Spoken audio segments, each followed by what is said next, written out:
I really hope this is all working.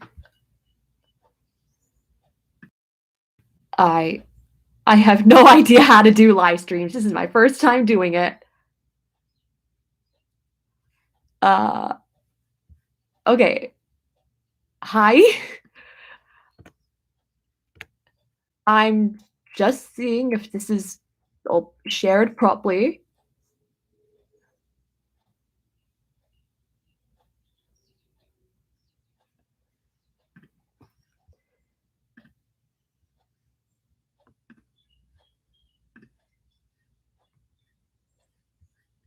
This is so unprofessional, but I don't care.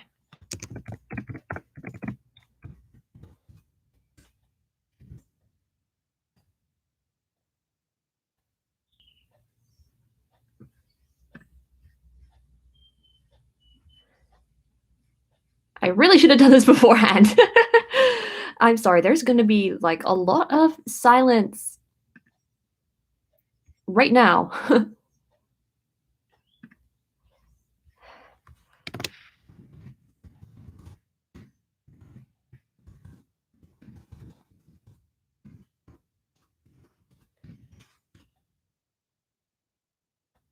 Okay, I'm back. Sorry. Hi. Hey. Okay. I am just full of excitement and stuff because, you know, I'm an author now. I'm an actual author. This is crazy. And yeah, also different background. My normal background for my videos, it doesn't really have a good table camera space, so you're seeing a different look in this room right now. Yeah. Let's see. Got my book, baby. It's out in the world. Okay, really. On my end, it's like mirrored, but I know you can still see it in all its glory. It's out now, technically. Like, I know it's definitely out in New Zealand. I think in some other places in the world it's still coming out, but because, you know, time zones, they're weird. But yeah, it is coming out today. It'll be sent to your Kindles, to your accounts, to your post boxes today. Oh my gosh, this is mental. This is genuinely so mental. Yeah, yeah. I've totally forgot to put up my plan. I've been too busy making sure my background didn't look terrible, even though it kind of already does. It looks really, really drab, but I don't entirely care. You're just gonna have to deal with it. Yeah. I'm really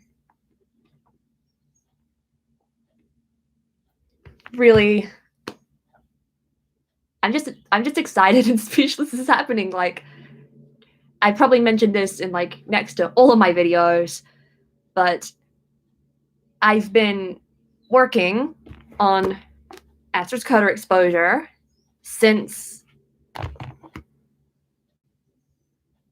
I'm gonna say 2013 at a guess, back when I was an intermediate. And the fact that, like, since its very terrible form, which is displayed in yesterday's video, I had a lot of fun editing that one. But since then, it has now gone out into the world, into an actual book. I am holding this. It's not just some like file on my computer. It's crazy. Because, like, I guess that would be like when it initially started coming in was back in intermediate, but in terms of the version that is now published now, that's been like 5 years in the works. I wanted to make sure that this was published before I would graduate university, and it is happening. It's crazy. Absolutely crazy. So, I see we got a couple of people watching. How are you guys doing? I genuinely wasn't sure if anybody was going to come because at least where I live, it is a little bit of an awkward time. But yeah, this is fun. We got a couple little things little activities for us to do in the next little hour, 45 minutes. We'll see how this goes. I am very unfamiliar with doing live streams. I probably should have practiced some beforehand. But yeah. So what we've got, I guess first, this is like a common thing that people often do when they're talking about their book characters for releases and stuff, just like a little fun activity.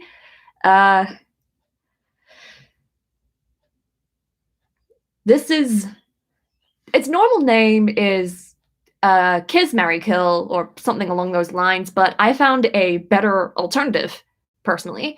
One that I like it better because it rhymes. I read Dr. Seuss a lot as a kid, so I love anything that rhymes. And we're going to be playing with my book characters, all my book characters from ASTER'S Coda Exposure. There's like 16 of them. We're going to be playing, instead of Kiss, Marry, Kill, this is called Bed, Wed, Dead. You bed one, you wed one, and you dead one. Or, kill one or whatever. I don't know, I just felt like it had a better ring to it. So I do not have papers for it. So I've literally got like a spin the wheel tab on my browser instead, that we're going to be using. And we're just going to like get 3 names from that wheel spinner. And then I'm going to tell you who I'd bed, who I'd wed, and who I'd dead. This is going to be, I don't know, interesting. We'll see how it goes. So let us kick things off. Bed, Wed, Dead, round 1. It's going to take a while because, wheels, they always take forever on the internet.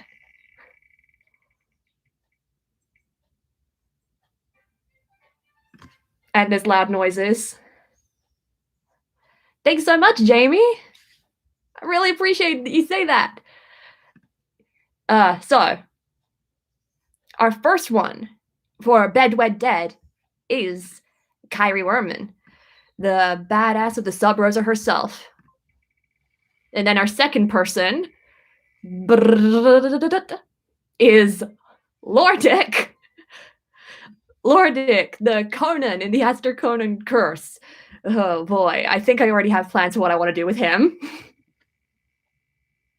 And the third one for Bed, Wed, Dead is Abby Tacker herself, our main character. So we've got Abby Tacker, the main character. We've got Kyrie, her mentor. And we have Lordic Conan, the villain of the series. Bed, Wed, Dead.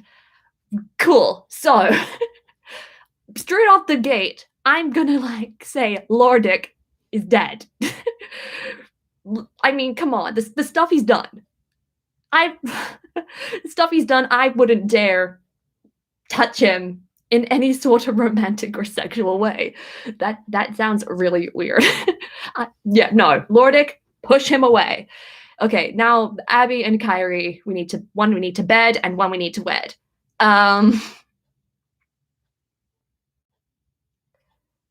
I mean, this is like a very interesting prospect because I am asexual, and Kyrie is also on the asexual spectrum.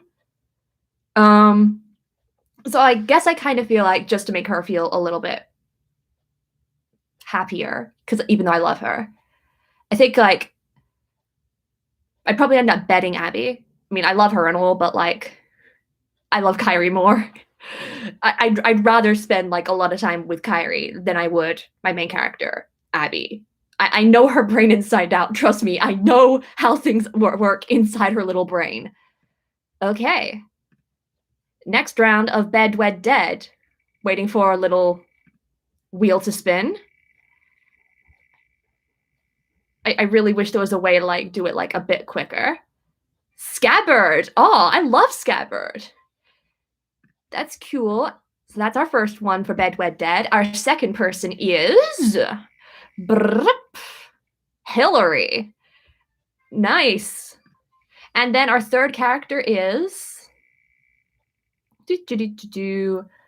Leighton Tacker. So we got Leighton Tacker, my main character's dad. We've got Hillary Hamilton, one of the best friends of my main character, and Scabbard, an absolute bro. Bed, wed, dead. It's actually kind of hard. Because, like, none of them are really bad people that I would just, like, outright from the get-go just say, no, I don't want them. I guess I would go with dead. I don't know, Hillary's a little bit annoying. Hillary's the most annoying out of the three. And because, like, she's just, like, I don't know, she's just, like, not my kind of person at all. So I guess I'm gonna have to kill Hillary. Dead. Hillary is dead. I'm sorry. Then that leaves Scabbard and Leighton. This is kind of weird because Leighton is a dad, like, many years older than me. So if we just ignore the age for a second. I don't know, he's kind of like mourning the loss of his wife. I'd rather wed him because he's, like, somewhat sensitive. And then I'll just bed Scabbard and have, like, a wild ride with him. He'd love it. This is just so weird to talk about it, but it's kind of fun. So, yeah. Where is that wheel? Okay, here we go. Round 3. Waiting for the wheel to spin. It's taking forever, and it sounds annoying in my head. Red, the leader of the Sub Rosa. That's our first victim, or I don't know the right word for this. Then we have Eli. Oh, Eli. Eli, the cold-hearted, twisted mister. Okay. And lastly, we've got the wheel is going wild on my screen. Okay. We've got Scabbard again. I think we'll choose someone else. We literally just had Scabbard, so we'll just choose somebody else. Waiting for the wheel again, I swear. More time is going to be spent waiting for this wheel than anything. We just had Kyrie as well. Maybe I should, like... It's just because my cast isn't, like, overtly big. So... yeah. Rocco Tacker Sanders.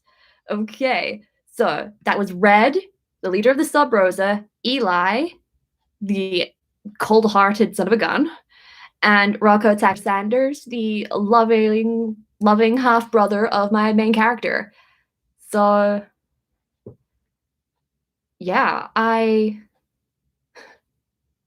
kill but Eli is dead straight away. Bedwed dead. Eli is dead.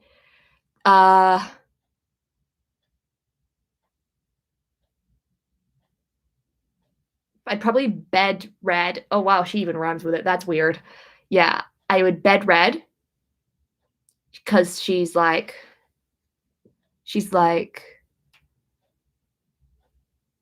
not exactly my type. I don't even know if I have a type, but I'd immediately wed Rocco because, fun fact, when I first wrote him back in, like, intermediate, early high school or something, his face claim was one of my celebrity crushes. So, just to, like, still keep that fantasy going alive in my head, I'd say I would wed Rocco. So yeah, bed Red, wed Rocco, and dead Eli, because, gosh, Eli, the number of people he's made cry is something. He's nasty. Okay, I'm just gonna quickly just hide all the characters that we've already got. Oh no, wait, I'm deleting them. Oops.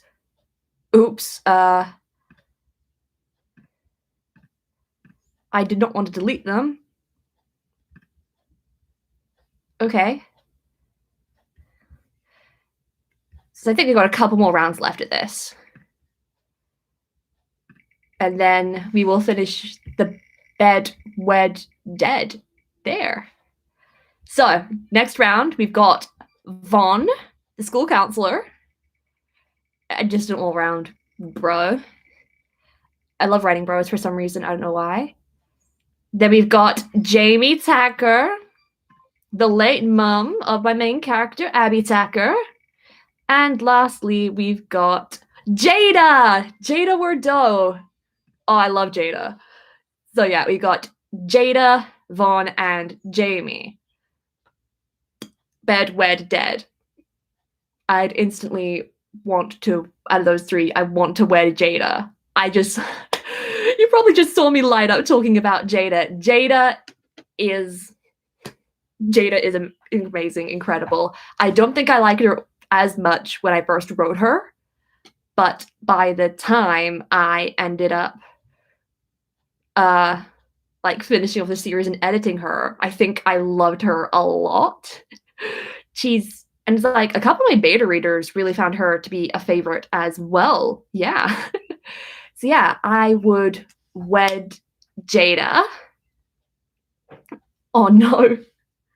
I don't know who I'd dead and who I'd bed out of Jamie and Vaughn. Because like, I mean, it's technically not a spoiler. Jamie, like, she's dead in chapter 1. Because, you know, that's the inciting incident, more or less. So I feel like it's too like offensive of me to just say I'd dead Jamie for that reason alone. That feels too offensive. Then Vaughn.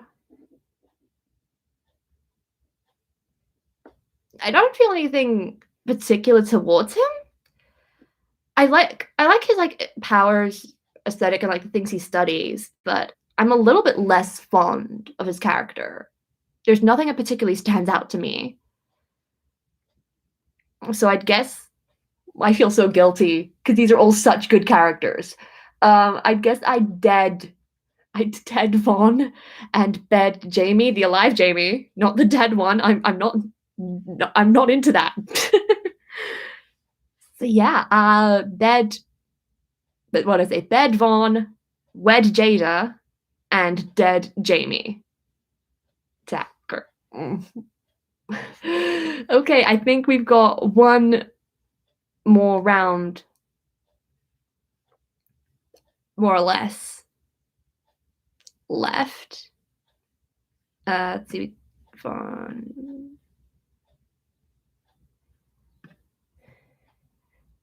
The lineup we've got for this one is interesting because I've got 4 characters left in this little lot.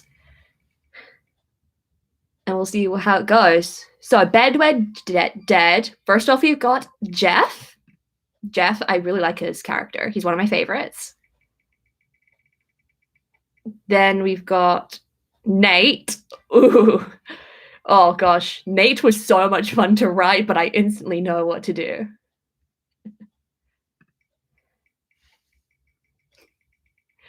And Charlene. Ooh. All right. Ooh. Hey, Amit. So glad you could join. And hey, Christine. Thank you for your questions. I'm actually going to be answering some questions in a little bit. I'm just going to be finishing up here, and then we can get going. So wait, where was I? Bedwed dead, Jeff, Nate, Charlene. Okay. This is awkward because they're all shifty a little bit in their own little ways. Because like Charlene, she keeps getting herself into trouble a lot. Nate is just an asshole. Amit. Real funny, Amit. Thank you. And thanks, Christine. Yeah, so where was I? And Jeff, yeah, Jeff. He's got an interesting character arc. If I go into too much about him, it would be spoiler territory because his character arc, like through the whole series, is one of my favorites. Yes. So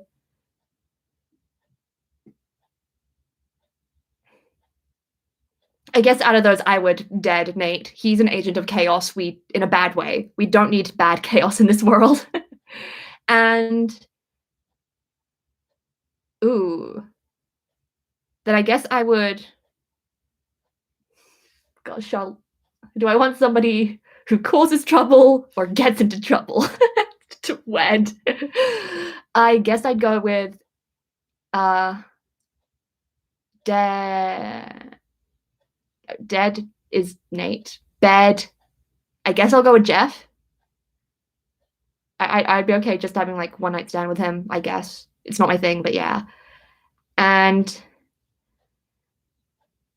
I guess it means I'll wed Charlene.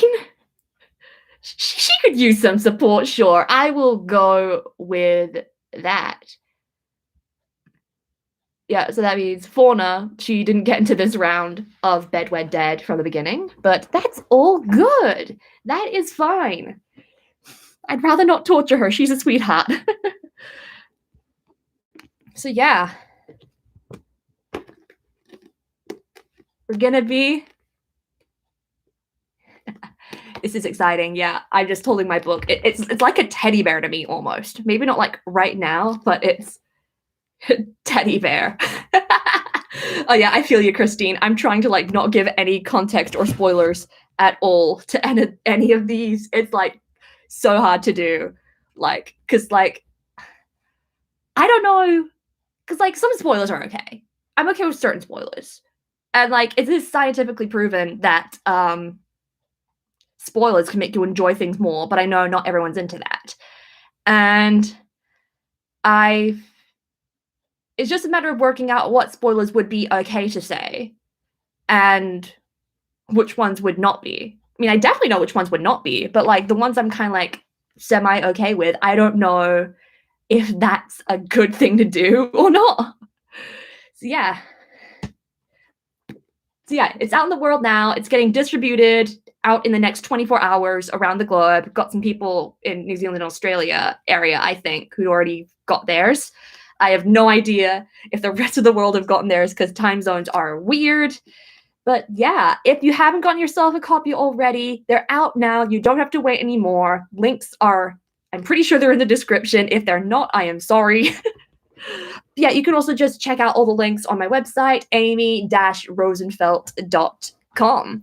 So I guess what we'll do now, like I said before, I'll get down to answering some bookish related questions. See, that's Christine. Ooh, Christine's one is delivering tomorrow, so less than 24 hours. We love it, Christine.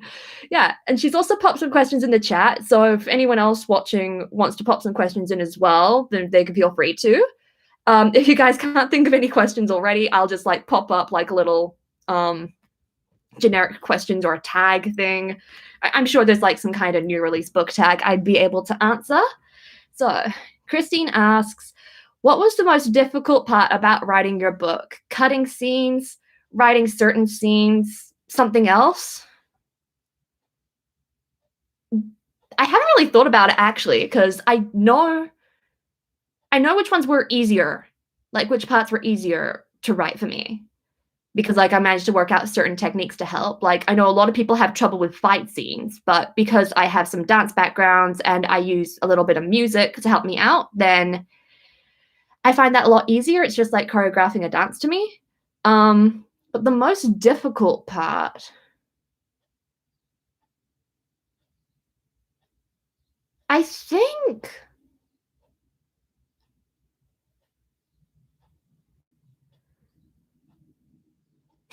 I should have been prepared for this.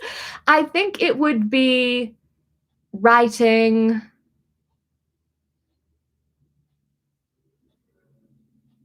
the character Eli. I think he was one of the more difficult things to write.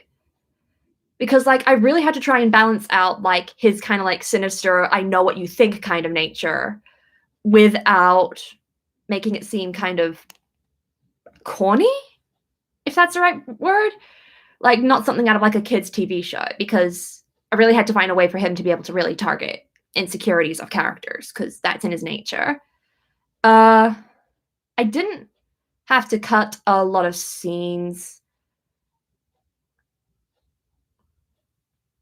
I think another difficult part for me, maybe like some scene descriptions, because I think there were some places that I really lacked and then some places that I didn't. because it's like the whole thing where it's like, you know what it looks like in your head, but like sometimes you get it onto the paper and it's just weird. And I think maybe word count as well was a little bit hard in some places, because there was like some chapters and scenes where it was like I was writing them and I either really, really struggled to like pass my, I guess, goal of like 2,000 words a chapter. And then like other times I would end up like exceeding it. Like I'm pretty sure like chapter 25 was like 4,000 words or something. So yeah, I guess those would be the more harder parts about writing ASTER'S Coda exposures, writing the character Eli, and descriptive scenes, and trying to get a balanced word count sort of thing. So yeah. If you guys have any other questions, feel free to pop them in the chat. I'm just gonna quickly bring up a little tag. You're welcome, Christine. I'm gonna just Google a tag. New release, write it, book tag, see if anything comes up. Cool. Oh, I've got one. Oh, whoa, this is recent as well. So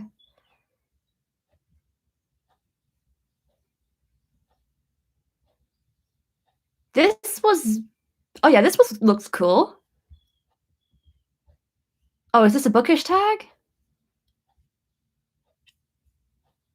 Oops, never mind. I'm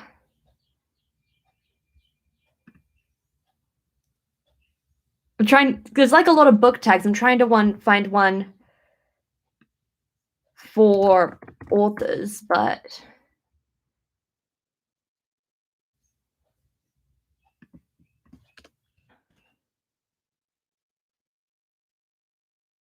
I'm sorry, this is taking so long.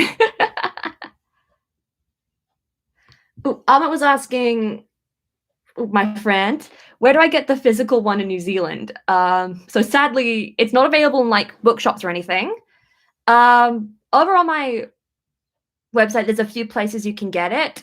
So there's like, I think it was Amazon, Barnes & Noble, Book Depository. There's no like physical stores yet. I'm not quite big enough. But yeah, Amazon's usually like the best place for you to get it.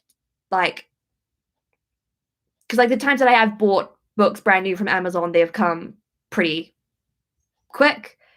I'll just pop the link to my page in the chat because all the links to it will be in there. So yeah. Yeah, and if you guys want to know more about my book, it's in the live chat. Ta-da! So yeah, Book Depository, Barnes & Noble, Amazon, even Target. I did not expect it to be sold in like Target in the US. There's probably some other places where it's being sold, but I am not quite aware. That study link money. Yeah, Amit. Oh, Christine says, check smallish local bookstores. I have a local one near me that always carries physical new local authors. See if they will carry them for you. Ooh, yeah. Yeah, I definitely want to do that. There's like a ton like near my university. They're like small independent bookstores. I'm definitely going to be looking into seeing if I can do some stuff with them. That'd be cool. Yeah.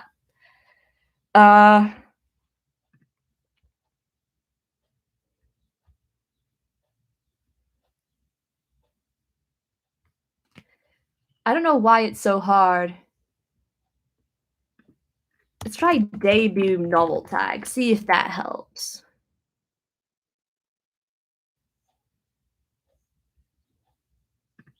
Ooh, I think I found one.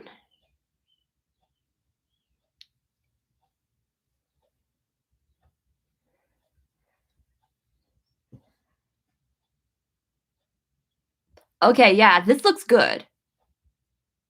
I think I found one that I'm going to use. All right.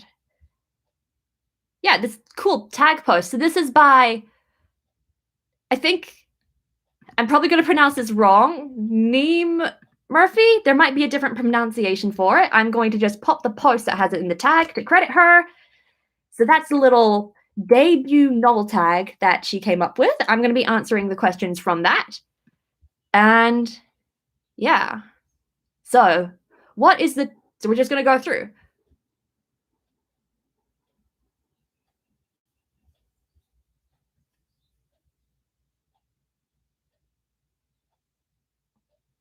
Let's see. Okay, this is short and sweet. Cool. So, what is the title and genre of your debut novel?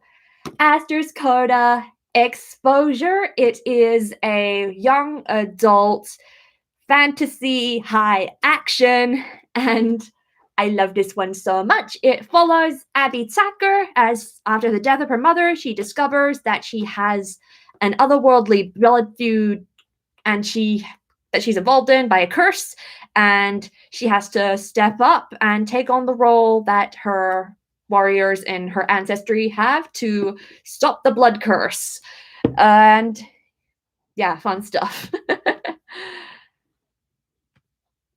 What gave you the idea to start writing your debut novel? I can't pinpoint. I can kind of pinpoint it, but like it's a vague pinpoint. So back in, it must have been 2013. My dad was watching Iron Man in the lounge while I was busy doing things that 13-year-olds do. I don't remember exactly what I was doing. I think I might have been painting or something. I don't know. And then he was watching Iron Man in the background. I got the thought, like, I think maybe Black Widow would come on in this scene as well. Which one must have been Iron Man 2 then. And I was just thinking, like, why aren't female heroes portrayed in the same way that male heroes are? Because Black Widow, then, she was a side character. She didn't have her own film. I still haven't seen the original, the new Black Widow film. So, and I was just wondering to myself, why aren't there girls who are portrayed in the same light as Iron Man? Because, like, I could only think of, like, one female superhero off the top of my head, which was Wonder Woman, of course. And I originally ended up starting to conceptualize Abby as a superhero who was basically a knockoff Iron Man. She was like a cyborg thing. It was weird. I even called myself a cyborg because of it. And I didn't end up... Yeah, I ended up, like, ditching that, and it ended up evolving into this, a bit more fantasy-based, because I was inspired by a lot more fantasy-based stuff then than I was superheroes. So Rick Riordan, Bridget Kemmerer, the Trouble Twister series by Garth Nix and Sean Williams. That's another one that I keep forgetting to mention. I just remembered it because I've got, like, the series on my bookshelf here. It's a fun little MG YA series. It's cool. You should check it out. Yeah. So I guess it's kind of like that. Yeah. Oh my god, not the cyborg days. Yep. This is the root of it. This is the root of everything, Amit. Yeah, so that's kind of how I ended up coming up with it. And I got a lot of inspiration from it since then. Music was a big inspiration to help me develop a lot of my ideas, and a couple of dreams as well. It's definitely a dream that got me inspiration for a scene in book 4. I don't dream about my novel that often. It was just like a fantasy-based thing. Yeah. So yeah. Thank you, Iron Man, for getting me this far. I don't have any connections with Marvel or Disney anymore. I am very disconnected from it. In my recent studies, I've become kind of anti-Disney. Yeah, moving on to the next question in the tag. How long did it take you to finish? If we're talking about from when I first conceptualized it back in my, as Amit says, cyborg days, it would be 8 years. But in terms of the actual edition that I've got now, it would be 5 years since I came up with it and stuff. Yeah, because I ended up writing a very bad version of it. You can check out the video that I posted yesterday of it. In the video, I found it torture to read, but I found it a blast to edit. And I decided back in like early to mid 2017, partway through year 12, that I decided I was going to rewrite it because I found it terrible, and because I learned that publishing was actually an option for me. I wanted to give that a legitimate try. Thank you to Jenna Moresi for her videos that made me realize it was actually possible to do that. And yeah, 5 years later, I succeeded in my goal to publish a book before I graduated university. It's fantastic. Woo woo. Okay. What was the biggest challenge that you had when writing it? Okay. So this is a little bit different, I guess, than Christine's one, because the biggest challenge for me was the beta reader phrase. I did mention this a little bit, but basically, when I first got a selection of beta readers, a lot of them had either dropped out on me for personal reasons or just ghosting me, or they ended up severely not liking it, and I was just like, I will not let them read it anymore. And that just kind of got me in a real downer phase, because I was like really wondering if people actually liked my book, if I would be able to finish that goal, publishing it before university, and so on and so forth. Ooh, Christine's got a question. If you could play one of your characters as a D&D character, what would their race, classes, and subclass be? Funny you should mention that. I've got a video coming out on that tomorrow for release week, Christine. Yeah, I basically turned my main character, Abby, into a D&D character. I will give you a little bit of a hint as to what she would be. She's a multi-classed variant human with a fighter, with the champion subclass, and a sorcerer with the storm sorcery subclass. So yeah, you'll be able to check more details into that tomorrow, Christine. Yeah, and because like I literally like, there's a one shot that me and my D&D group are having where we're playing high level characters, and I was literally like, I don't know what to play, and then all of a sudden I got like, why don't I just play my main character? So yeah, that's really fun. I've actually got like most of my characters I've actually conceptualized as D&D things, not while writing it, but I just realized after I finished writing them that, oh yeah, they're actually like this. So like, for instance, what's one I could say that wouldn't be a spoiler? I think it was Scabbard. He's like quite a minor character, but like I really love him. His race is vaguely based off a tiefling. I love tieflings. And so he kind of like has that tiefling look, but maybe not quite the same, I guess, skin or lore as it. Yeah, and he would be a celestial warlock. I was originally thinking he'd be like a death cleric or something when conceptualizing it, but then some of the spells that he does are very similar to warlock spells, so I think when he's got like the Arms of Hadar spell that he uses when he fights, that's cool.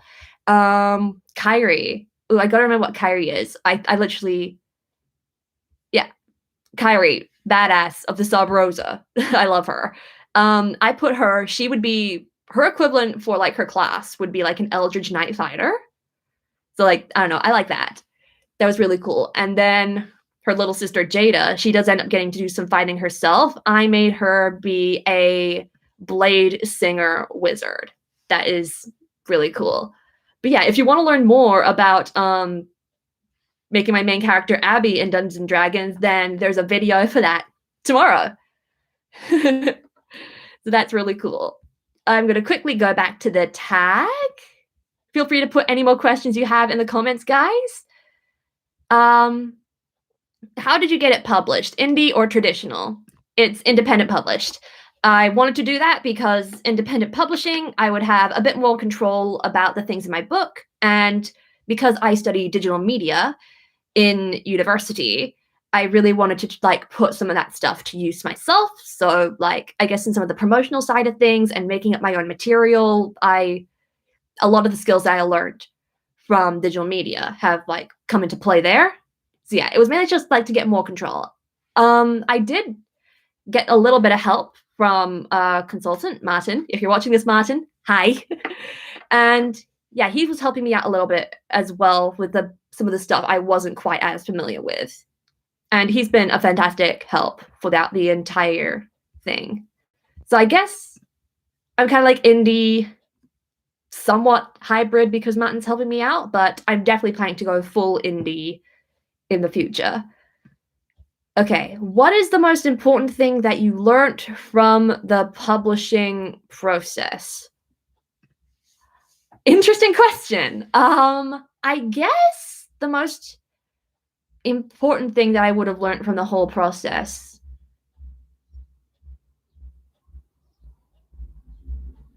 Oh, there's a car driving by and their bass is loud. The most important thing I probably learned from the process, I guess it would have probably been where my strengths lie and like the stuff I needed to work on most. Because like, not to brag or anything, but I won the Creator Writing Award in my final year of high school. But yeah, but I knew that still meant there was like, of course, areas that I need to work on. I just didn't quite know where those areas were when I was writing ASTER'S Coda.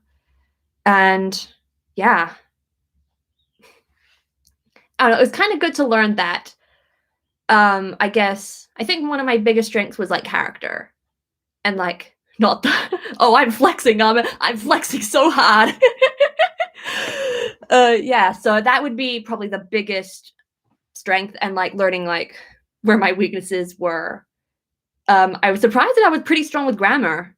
I did not expect to be so strong with it because that wasn't really something that I'd studied. And I guess like my weakness was like making my narrative and my world building a little bit more concise. Yeah. And it was good to like check out that kind of stuff with beta readers and critique partners and work all that stuff out. Okay, and then the last question of this tag, what am I working on right now that my book is out? The sequel. I am already drafting the sequel to ASTER'S Coda Exposure. I'm like 9 chapters into it. It's called ASTER'S Coda Semblance. Totally not ripping that off from Ruby. So Semblance is something different. So basically the way that I've titling these books in this series is that this title, so the exposure part of this, it relates to both something that happens to my main character in terms of like their narrative stuff, and it's also some kind of magical world building effect that happens. So for instance, exposure, of course, is an event where Abby Tacker is going to be aware of all the magic and stuff that happens in the book.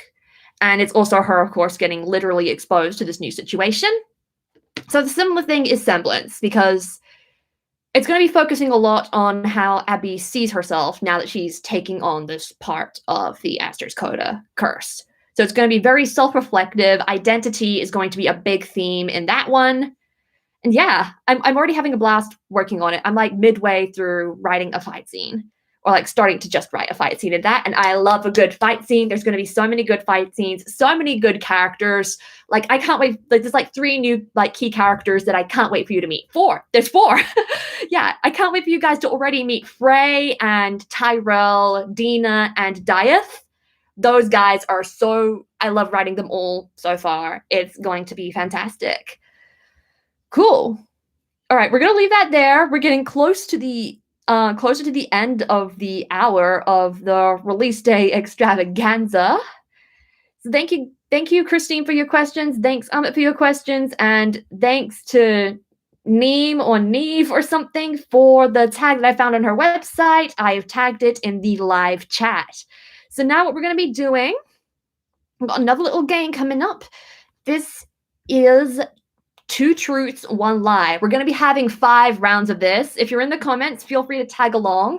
So what's going to be happening with this one is that I've got my 1, 2, 3, 4. I've got 5 sets of main characters, and I'm going to be telling facts about them. 2 truths, 1 lie. Oh, one more question from Christine. How many books do you expect to write in the series? I'm expecting to write 5.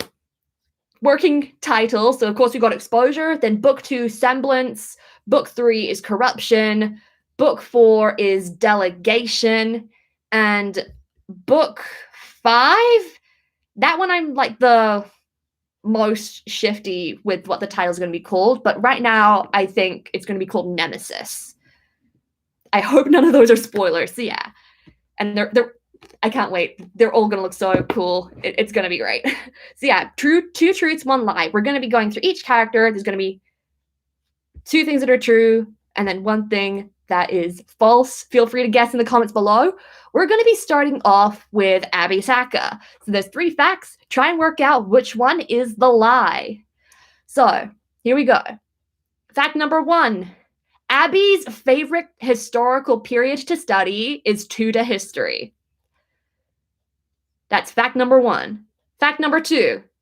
Abby typically plays defensive soccer positions on her team. That's fact number 2. And then fact number 3. Abby's wardrobe contains mainly sportswear. So good old Nike, Adidas, and all that. So just going over it again. Which one is false? Fact number 1. Abby's favorite historical subject is Tudor history. Number 2. Abby typically plays defensive soccer positions. And number 3, Abby's wardrobe contains mainly sportswear.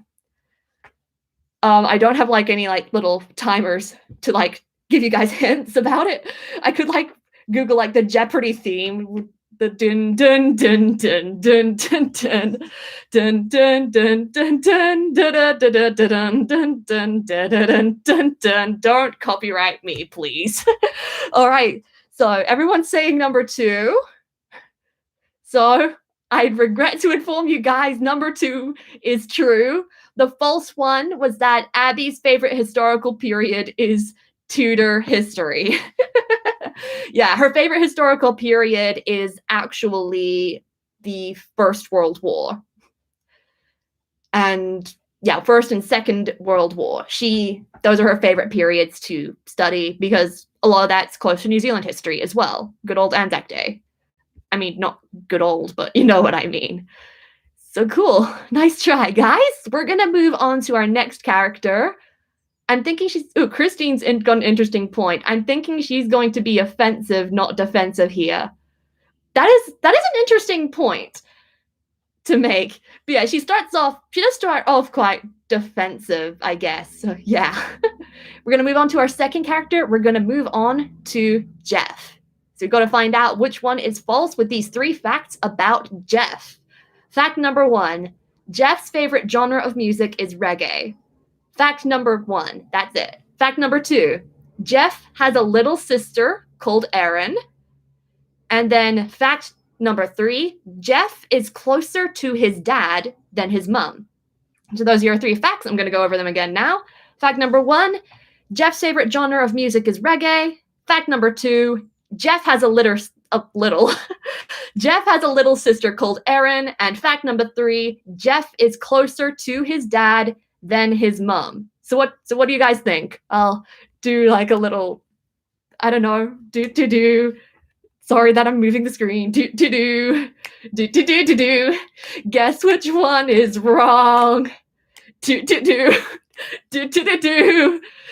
Which one is wrong? This is embarrassing. All right, so we got a couple of ones, we got a 3. 3 is the false one. So it's wrong that Jeff is closer to his dad than his mom. Jeff barely knows his dad. Ta-da. All right, so yes, you're built different. Well done, Ahmed. Okay, now we're going to move on to our third character. We're going to move on to Rocco Tacker Sanders. All right, let's see how you guys go with this one. So 3 facts. Fact number 1, Rocco's mum has got Maori heritage. For those who don't know, Maori are the indigenous people of New Zealand.